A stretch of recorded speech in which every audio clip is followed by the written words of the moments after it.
Now we have to call all the member functions in main function. As we know that we have to create an object of the class derived class D. Here small d is a object of the class derived class D. Now by using the object we have to call all the member functions. D dot get AB. Now get AB is a function which is defined in class B. Due to public derivation it is available in derived class. Now we can able to call d dot get AB. Now it is going to assign the values of A is equal to 5 and B is equal to 10. Now d dot multiplication. Multiplication is a function which is defined in the derived class. It can be accessed directly, no issues. So C is equal to B star get A. C is equal to B. What is the value of B? B is equal to 10 star get A. Since A is a private data member, it cannot be accessed. It cannot be accessed only by a member function. So we are using get A function to access to get the value of A. Now it is going to give the value of A is equal to 5. Now 10 star 5 is equal to 50. The result will be stored in C. Now D dot show A. Now we are showing the content of A only. What is the value of A? A is equal to 5. That will be displayed here. Now D dot display. We are calling the display function here. We are displaying the contents of A, B, C. What is the value of A? A is equal to 5, B is equal to 10, and C is equal to 50. That's it. Now what I am doing is I am going to access the public data member B, which is inherited to the derived class as a public member. It can be accessed. Now by using the object d dot b is equal to 20. Now I have assigned the value of b is equal to 20. D dot multiplication. Now c is equal to b. B is equal to 20 star. What is the value of get a? To get a, now it is going to get the value from this particular function, that is 5. 5. So 20 into 5 is equal to 100. Now the 100 will be stored in C. Now we are going to use the at last the display function d dot display, where it is going to display the contents of A, B, C. What is the value of A? A is equal to 5, B is equal to 20 here, it is reassigned, and C is equal to 20 star 5 is equal to 100. Now C is going to store 100. Now it is going to display. That's it. The single inheritance in private derivation with the same program. Now here the class B, it is called as a base class, which contains int A. By default it is a private data member. In public section we are having int B, void get AB, void get A, void show A, semicolon. These are the public data and member functions. Now in class D we are having type of derivation is private. So name of the derived class is D. What type of derivation? It is private derivation. From which class we are deriving? We are deriving from the base class B, this class. Now int C is a private data member, public void multiplication, void display. That's it. Now, as you know how to write the member functions outside the class, return type, name of the class, scope resolution operator, name of the function with the arguments listed. So here, first I am going to write with respect to class B, that is get AB. So void scope resolution operator get AB of void, C out, enter the values for A and B. C in A and B. So I'm going to read the values for A and B through using C out and C in. Next, int B, name of the class it belongs is B scope resolution operator get A. Return A. We are just returning the value of A. Void B. So scope resolution operator show B. That means this show A is a function which belongs to the class B, which the return type of the show A is void. Now cout A. This just simply displays the content of the A. The member functions which are available in derived class D. There are only two member functions which are available here. One is multiplication and display.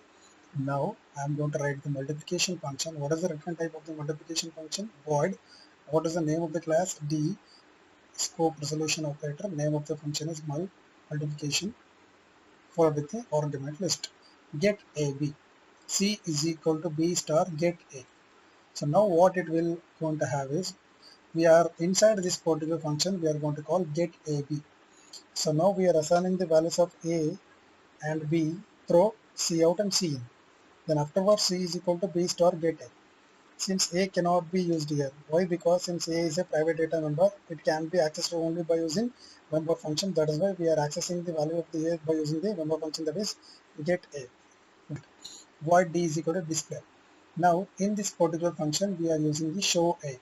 That means we are displaying the content of A. Since A is a private data member, it cannot be accessed because it is having a limited access in derived class because of private derivation.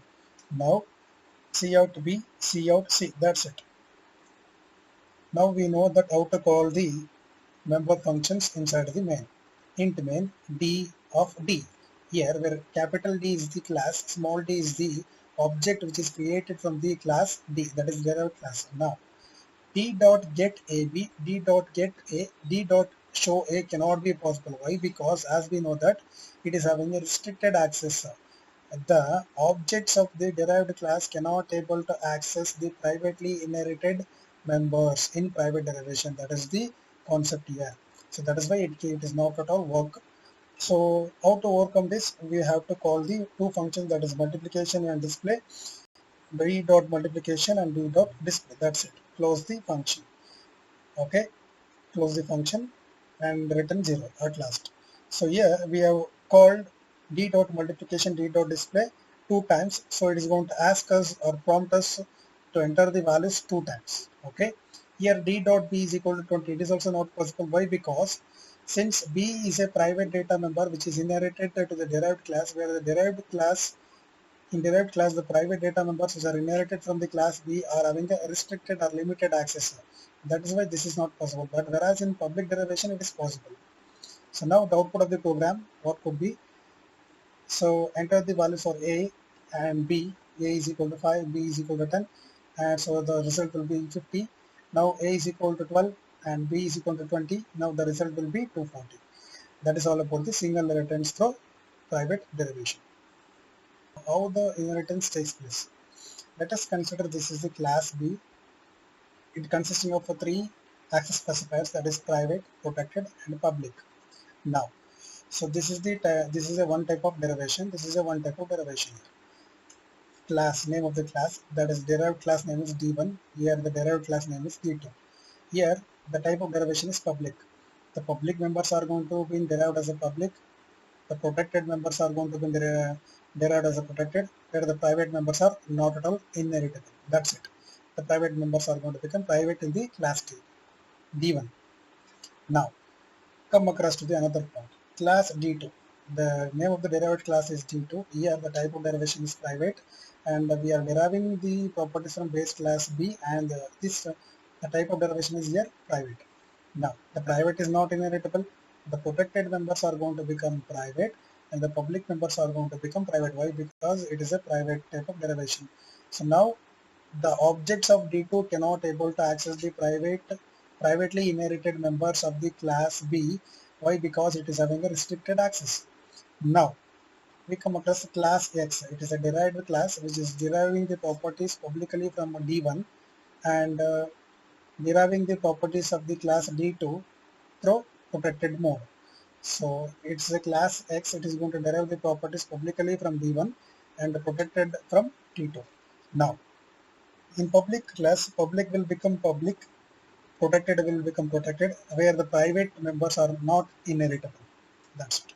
Now, in protected derivation, private members are not inheritable, the protected members are going to become protected, where the public members are going to become protected. That's it. This is how the inheritance takes place with respect to the classes.